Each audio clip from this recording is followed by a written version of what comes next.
Triumph's Ashes is the fourth book in the Artemis War series.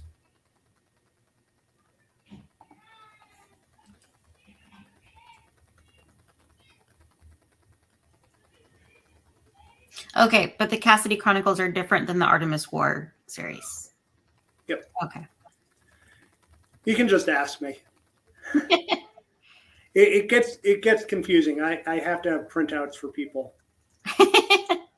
It's just for like your introduction, I usually like read a little bit of the bio. So I'm like, okay, what how should I introduce you? I usually do this beforehand. I apologize. It's okay. You can, looking at the bio, if you want to drop out the bit that says concluding with the award-winning Triumph's Ashes, Mm-hmm. You can leave that out. The whole next sentence is fine to leave out, the sequel, the prequel, and the collection of stories, and then just do the new series. Okay, so I'm thinking about saying Adam Gaffen is the author of the near future LGBTQ inclusive science fiction series, The Cassidy Chronicles, and the series called The Artemis War. A new series in the universe has been launched with the Ghosts of Tantor, which was recognized as one of the top 25 indie books of 2022. He lives in Colorado with his wife, 5 dogs, 5 cats, and wonders where all the time goes. That works. All right, you can do that. Some people send us like 2 lines, and others send us like whole resume pages. So we have to kind of make it easy. Yeah. Okay, so this is edited. So if any time you want to like stop and restart your answer, or if you need to like think about it for a few minutes, or if you like stumble, it's okay. I cut all of that awkwardness out. If a dog comes running through and you want to like, cut it out, it's fine. Because that's happened many times where a dog just comes in and clobbers their owner and they have to like get them out of the door. So Yep. It's all good. In fact, we had one author who later on was like, hey, can you take out that thing I said? Because it sounds just a little bit ableist and I don't want to be like that. So I'm like, okay, yeah, that's fine. Okay, so I'm going to take you off briefly, do the intro, and then bring you back on. Okay. All right. There we go. Okay.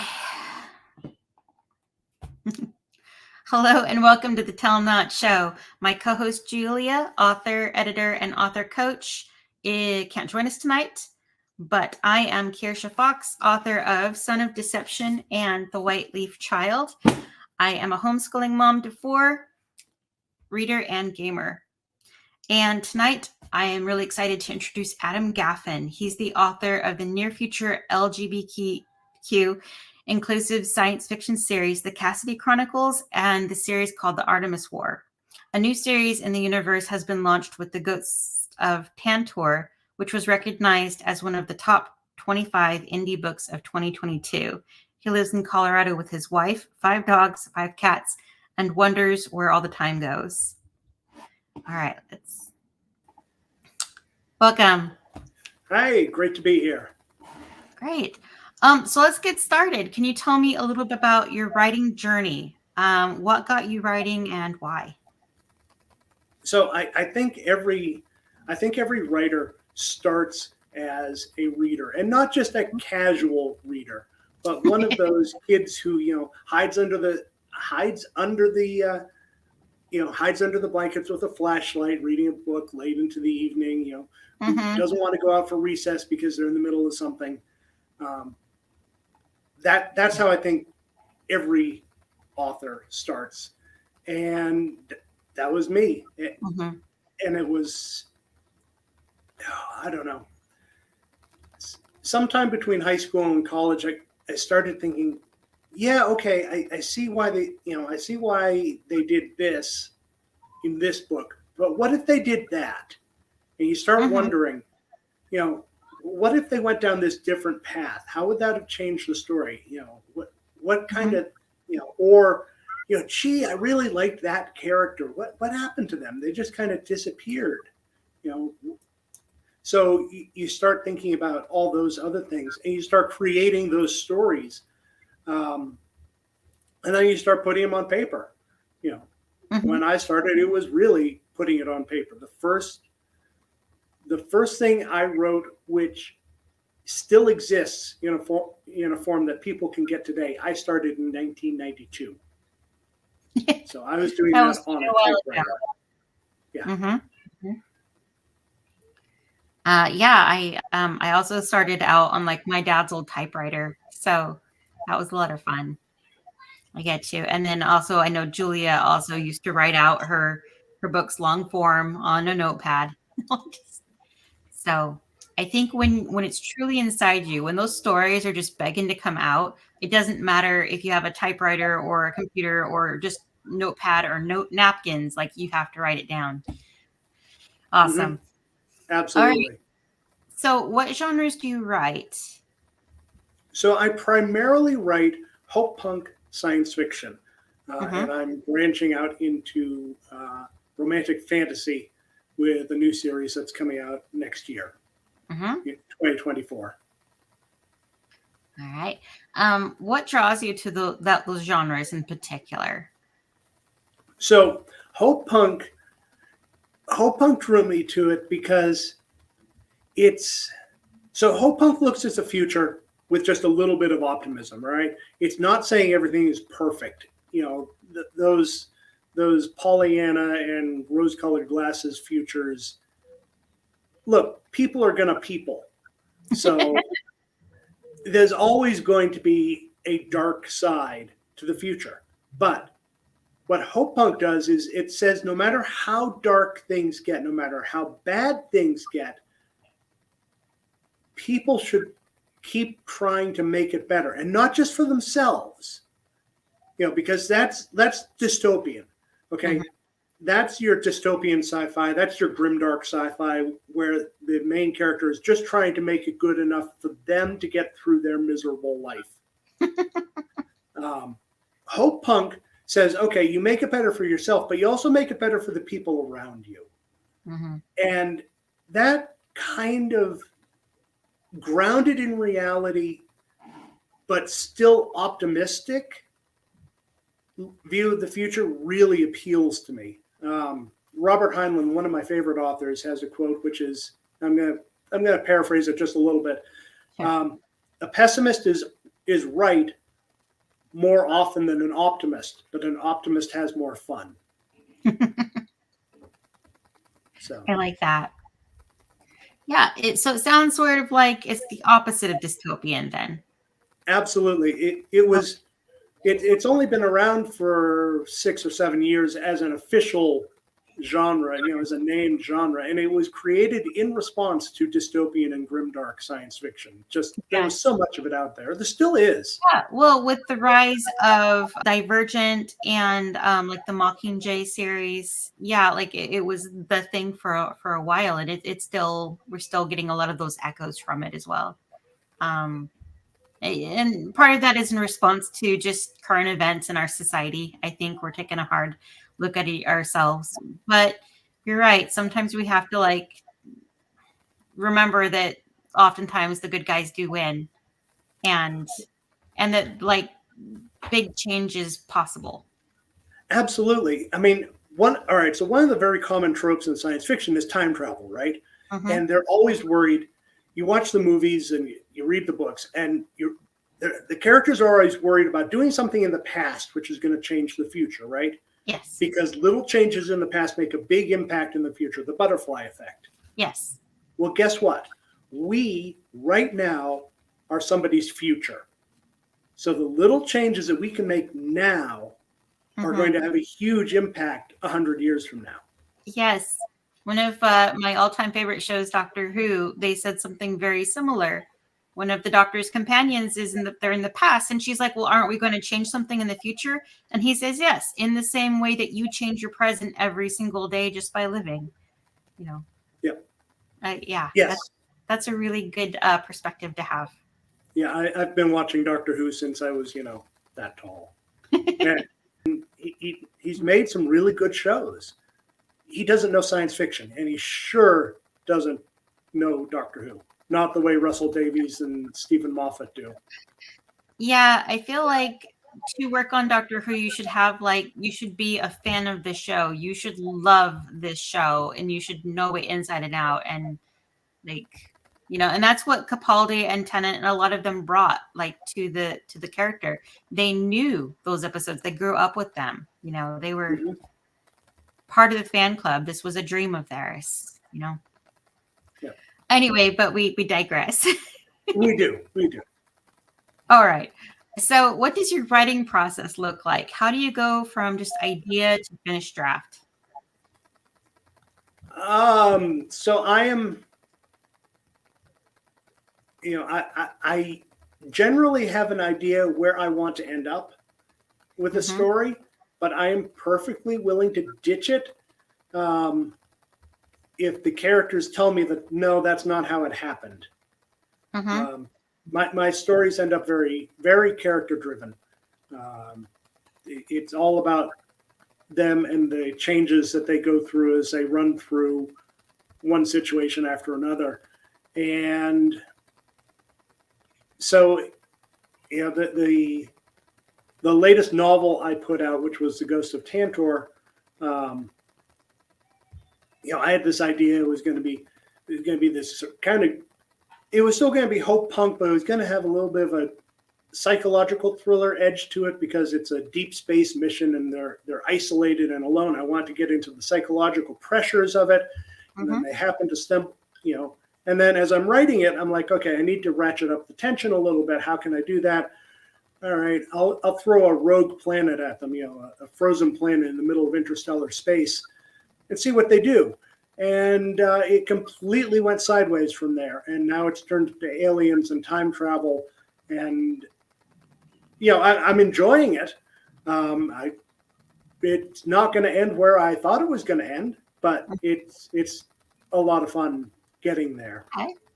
So you're a plotter, but you're like a loose plotter. Like totally. I'm a pantser with a veneer of plotter.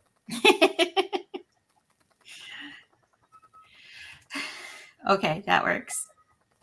All right. And then to you, what is the most important part of writing?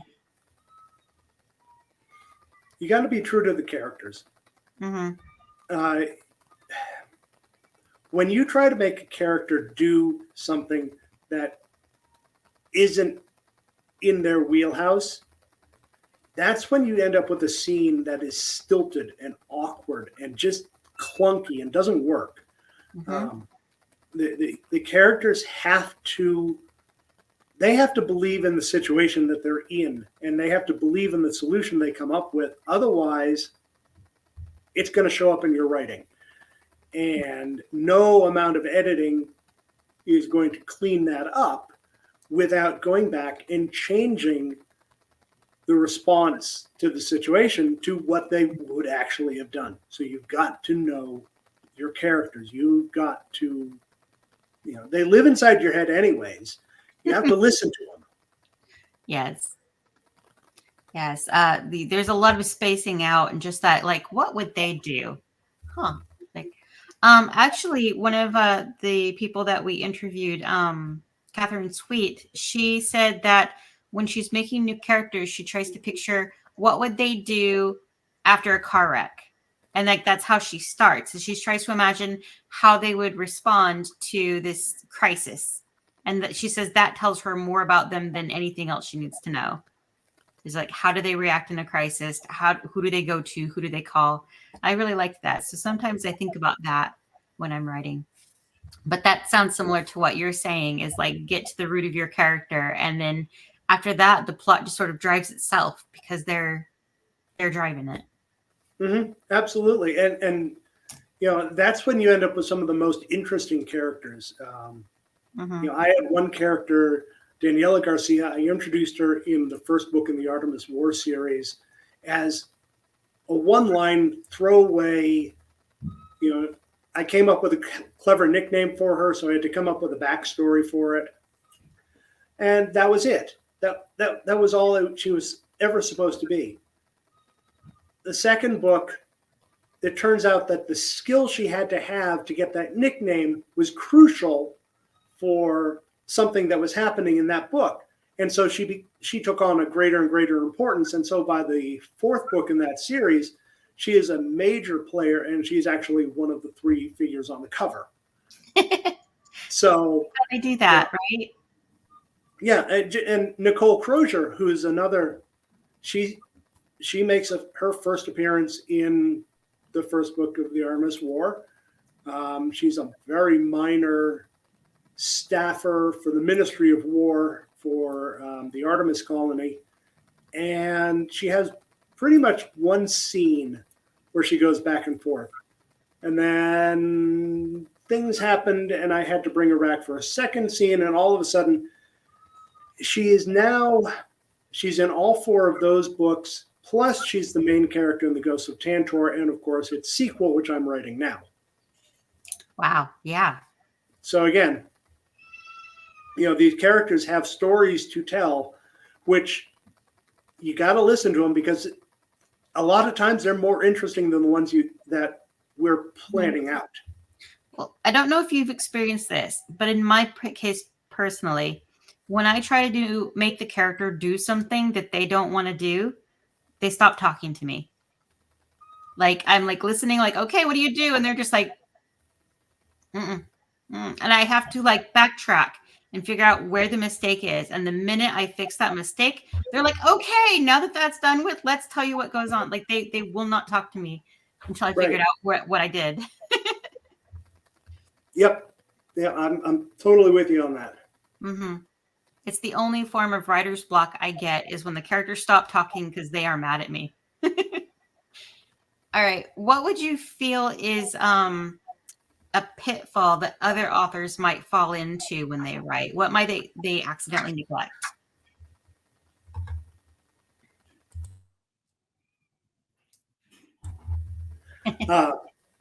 So, all right, here's my hot take. Sure. Writer's block doesn't exist. Okay. Writer's block is an author succumbing to society's pressure to produce, to feel like you have to have something on the screen, on the page after writing in order to call it successful. Mm-hmm. If you're sitting there for an hour a day, a week, and you are putting nothing on the screen, but everything is running through your head, and you're running through all these possibilities, and the characters are saying, okay, let's do this. Maybe it's some totally different story. I mean, I know lots of writers have that, the too many stories trope, right? Yeah. But all of that is writing. There is no one way to write. There is no one way to be an author. If you're saying that you have writer's block, it means that no, I'm sorry. That's you accepting somebody else's definition for what a writer should be. I think I know what you're saying, because sometimes just sitting there spacing out and imagining the story, like that's writing, like that's figuring out what is about to go on the page. It's part of the process. So I think you're saying don't get hung up on that one step when you see that there are so many other steps that are part of the whole thing. Right. Right. And and I talking to lots of friends who are writers and saying, and they're going, yeah, well, I got a terrible case of writer's block. I haven't put anything new on the page in 3 weeks. Oh, well, okay. What have you been doing? Well, I did this marketing, I did that marketing. I was on 5 podcasts, and I've been editing this other story, and I jotted down a couple notes for a new story, and this, that. Hello, that's all writing. Those are all part of writing. That's all part of it. Author. So maybe you're not putting new words out there. Okay. That's fine. Yes, we tend to get really hard on ourselves when we feel like we are falling short. And I think that can often like compound the problem, because we're already anxious about it and we're being anxious instead of creative. Yeah, embrace the whole process. It's not just putting words on a page. Thank you for that. That's helpful. That'll be one of my mantras I'll add to my mantra thing of it's all part of the process. Yep. All right. Who is your favorite author and what do you think they do best? So I always go back to Robert Heinlein, and it simply he doesn't know how to write a story that's not engaging. He doesn't know how to write a story that doesn't drag you in right from the beginning. And I go back and I read and reread and listen to his books that I've read a dozen times or 24 times, and there's always something new. There's always some nuance that I'm picking up. There's always some little sly wink that he puts in there. There are bits that I missed. So one of the big challenges for an author of science fiction or fantasy is world building, because it's not like a mystery where you can say it's happening in Atlanta and most of the people who read it are going to have an idea of Atlanta in their head. And you can fill in details, and you have to fill in details, but you can make up the details. But you have that advantage of real world, or writing historical fiction. You have that advantage of real world. But sci-fi and fantasy, you got to world build, right? Yes. Robert Heinlein was an absolute master of world building with so little with such a tiny little brush. One of my favorite examples is the beginning of a story, the door dilated. With that, 3 words, right? 3 words. But it's a human society because they're using doors, which is a very human thing. But it's futuristic. That because the door dilated instead of opened. So it's not on a hinge. It's not so all of a sudden, and the visual that you get with that is very different. Yeah. You can almost see it, like a chrome steel wall and this door dilating open, and somebody, and it's like, okay, what's going to happen? Why is this door closed? Why was, and all of this world is just building in your head from 3 words. So, yeah. I love futuristic probably as well. Yeah. So I love that style, and that's something that sparse kind of way of world building. Just provide the merest brush strokes and let the reader expand from those brush strokes and fill it all in. Yes, as sci-fi and fantasy writers, authors, that's one of our biggest challenges is to convey our world in an organic, good way, like with imagery and everything, with as few words as possible, because most people don't want to read a tome that is all about this world, but at the suffering of the characters in the plot. You know what I mean? As much as we adore Tolkien, we adore him. Like modern authors can't spend whole chapters describing entire societies or backstories or the bark of a tree that he famously loves to describe. We've got a lot of competition. We got to make it snappy. We got to draw people in. We got to hold them there, And but when you see an author successfully pull that off, it's the most beautiful thing. And He Oh, really can't enough. absolutely. So Heinlein was an absolute master of it. I mean, and that's not to say that my reading habits are stuck. 30, 35, 40, 50, 60. So I won't go too far back with his books. You know, one author I particularly enjoy right now, I'm reading through her series, is Rachel Ford. She wrote the Black Flag series. It's a sci-fi space opera.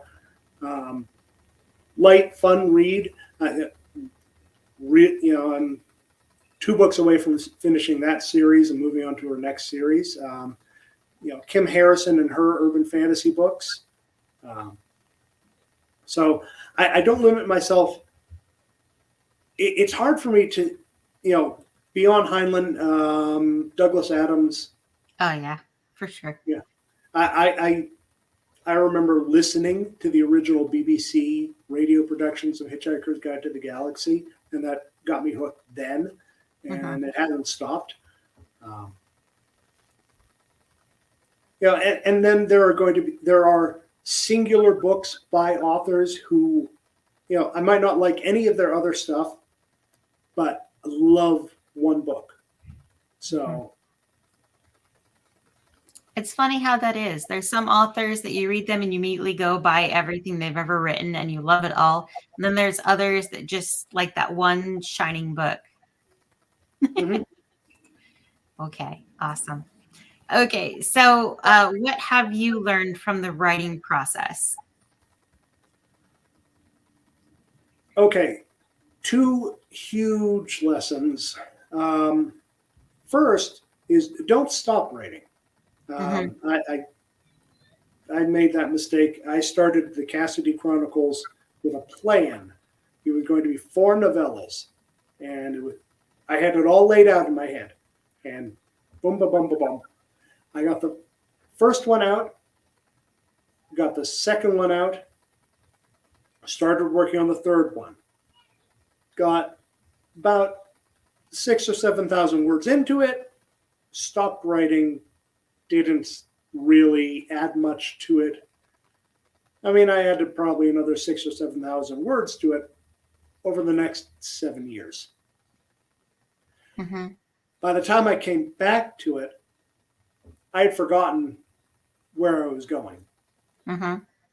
And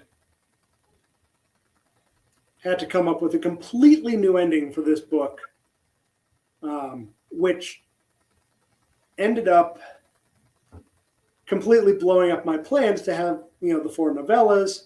So I pushed them all together into one novel and called it the Cassidy Chronicles. And that came out in May of 2020. And I've been running ever since. So lesson number 1, don't stop writing, because it's hard to get back into it once you stop. And the other lesson is don't worry about how crappy your first draft is. Yes. The whole purpose of a first draft is to exist. That's it. It just has to be, because you have to have the words on the screen in order to edit them. Cannot agree more. I talked about the mantras. One of the ones that I whisper to myself the most is let it suck. Because if I try to write it perfectly the first time, it's not going to get written. I will stand there. I will write a sentence and delete it, write a sentence and delete it, right? And I have to take a deep breath and say, let it suck. It only has to exist. And you just let it suck and do the best you can. And then some point in the future, it comes back to you and you fix it. But you can't fix it unless it's there. Now, having said that, I totally break my own mantra. When I'm writing, I will go back and I will read like the last page or so that I wrote, the last time I was. It helps you remember where you were, back in that frame of mind. Yeah, and I'll do some edits on it. I'll change things around, and I will do edits on a story as I'm going through it.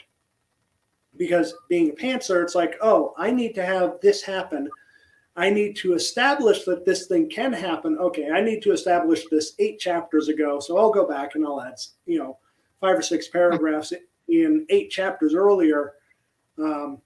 So by the time I get done with the first draft, it's pretty much like draft 1.5. And then I'll put it away for a little bit, come back to it, do a full editing pass on it.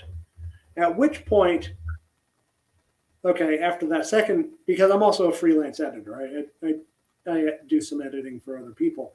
At that point, it's like, okay, it's pretty good.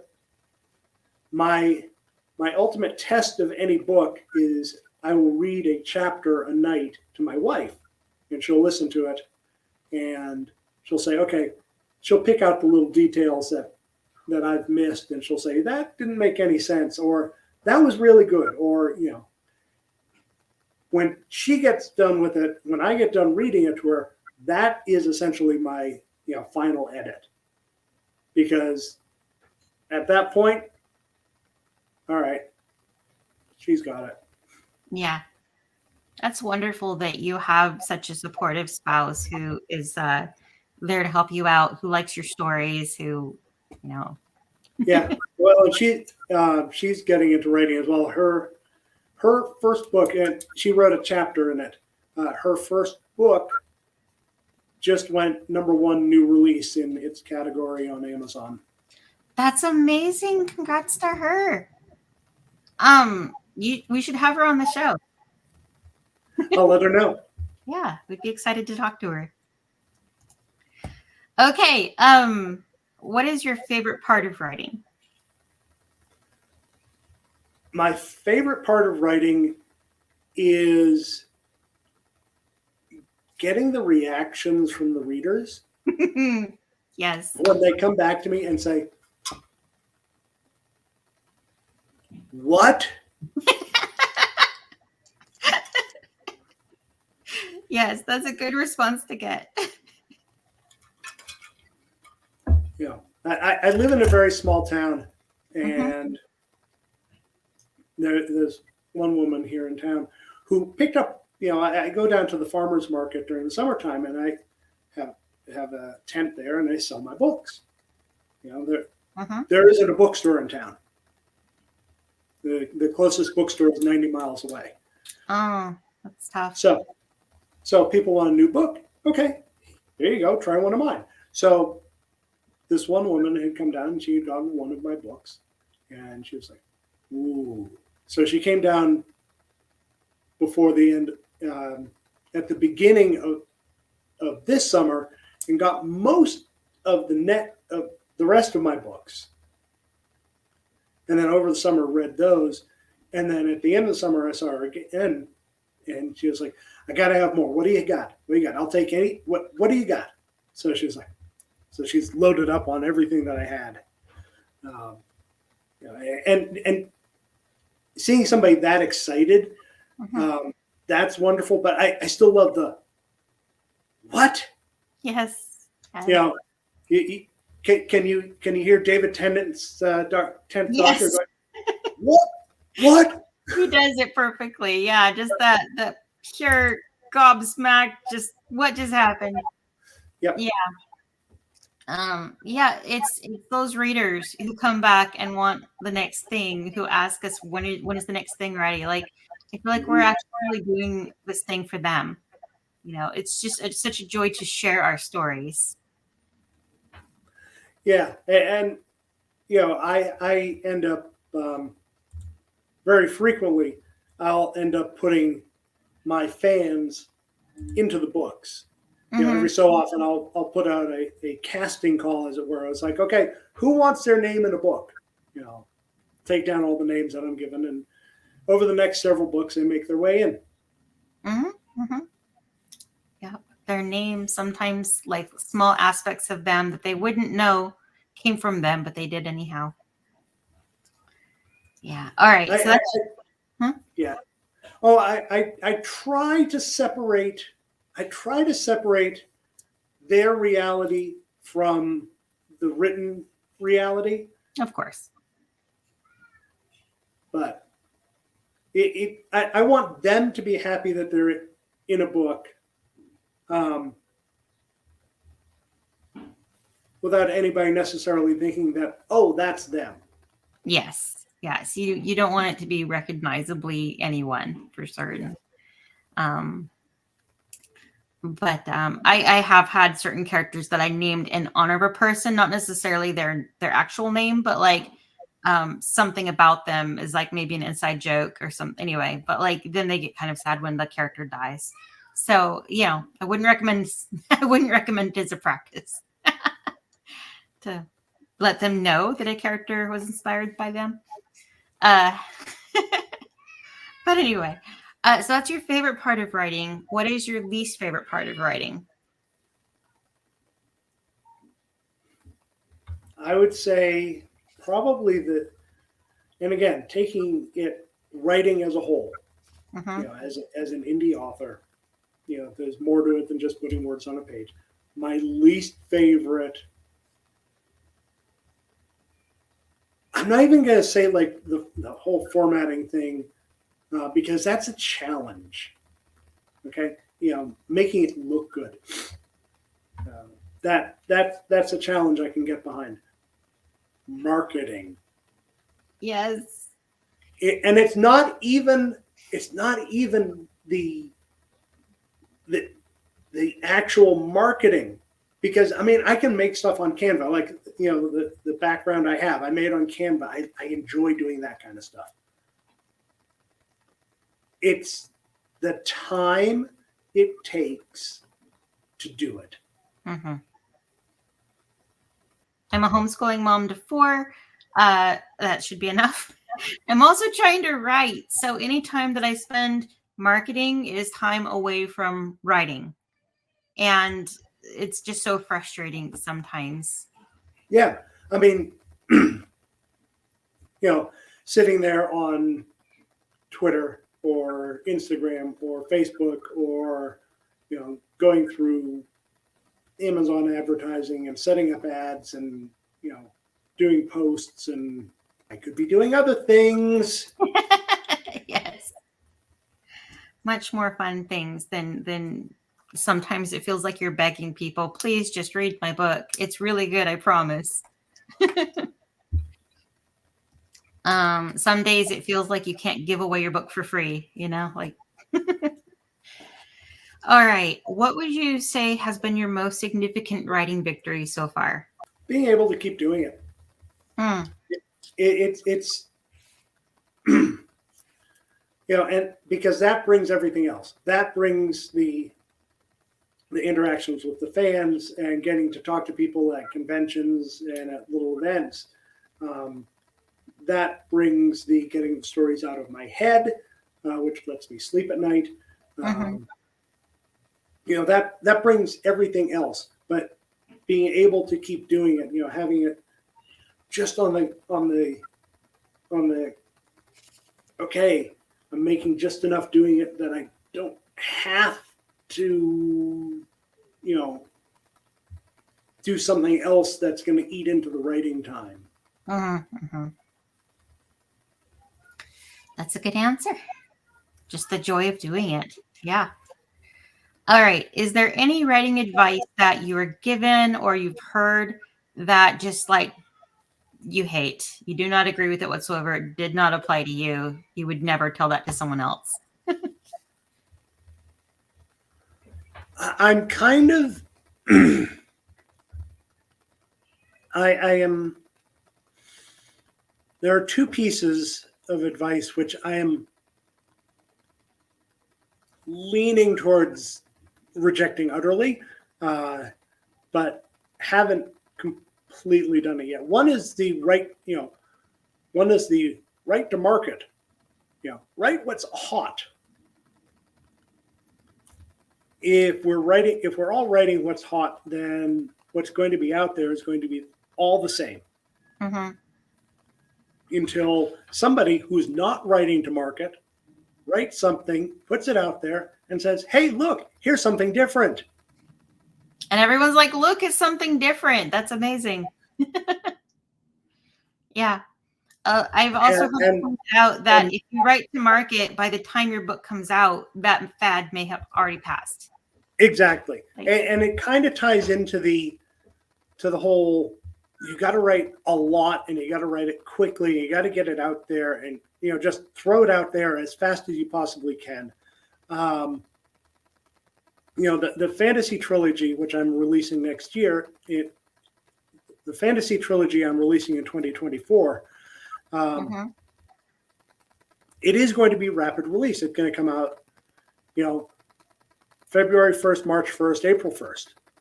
But there have been so many months of planning beforehand to do that and doing the writing. It's traditional writing on the back end. I'm just timing the releases so that they're coming out quickly. Because the first book, which I could have released probably 2 months ago, and the second book, which I could probably release at the beginning of January, just getting it out there as quickly as I possibly can. I'd rather time everything. So the whole idea that you just got to produce, and churn it out and throw it out there. And if it's, if it's only 80% of the way there, it's okay. You can put out another edition. You can upload a new file to it and change all the things. Yeah, you kind of spoiled the water. Well, there's something to be said about writing books sort of concurrently or like holding it back to release, because you never know when there's a detail in the third book that you need to start foreshadowing from the first and second book. But when you reach it by the third book, like you still have the power to go back and plant it in those other books. Absolutely. So, that your overall product improves because you've had the chance to really develop the whole arc, all the characters throughout the entire thing before anyone ever sees it. Yep. Yeah, no, that these have been, at this point, probably 4 or 5 months of pretty intense editing and re-editing and rewriting. And yes. They say, write the book you want to read because you're going to read it so many times. Yep. Awesome. Okay, well, where can people find out more about you online? Do you want to drop your social medias and maybe tell us a little bit about your books? Sure. So you can find me at CassidyChronicles.com. That is my website. That has the blog posts. I do a weekly written. Well, on Mondays I do a written author interview with and bring other people, other genres, fiction, nonfiction, poetry, whatever. I'll talk to any author. Bring them in. My books are up there. Some of the cover art is up there just because it's pretty. You can also find me, Author Central on Amazon, just under Adam Gaffen. You can find me on. A good thing about having a uncommon last name is if you go looking for Adam Gaffen, you're probably going to find me, whether that's Facebook or Instagram or Twitter or Twitch. Threads, not Twitch. Not on. There are too many. There are too many of them. Just look for Adam Gaffen, and that's probably me. There are right now 9 books out in my Cassidy Chronicles universe, and then there are going to be this trilogy, the God's Fall trilogy. So depending on what you like, I probably have something you're going to enjoy reading. Thanks so much for listening, and join us next time when we welcome our next guest on Friday. And remember, there's always more than one way up a mountain. To be on our show, find us on social media at The Tellnut Show or email us at thetellnutshow@gmail.com. Thanks. Thanks again for listening. If you enjoyed the show, consider subscribing and liking. We appreciate all the support. Julia J.K. Allen is an author, editor, and coach and can be found at hijinksrudder.com. Kirsha Fox is an author, avid reader, gamer, and mother to four, and you can find her at kirshafox.com. Thanks and see you next time.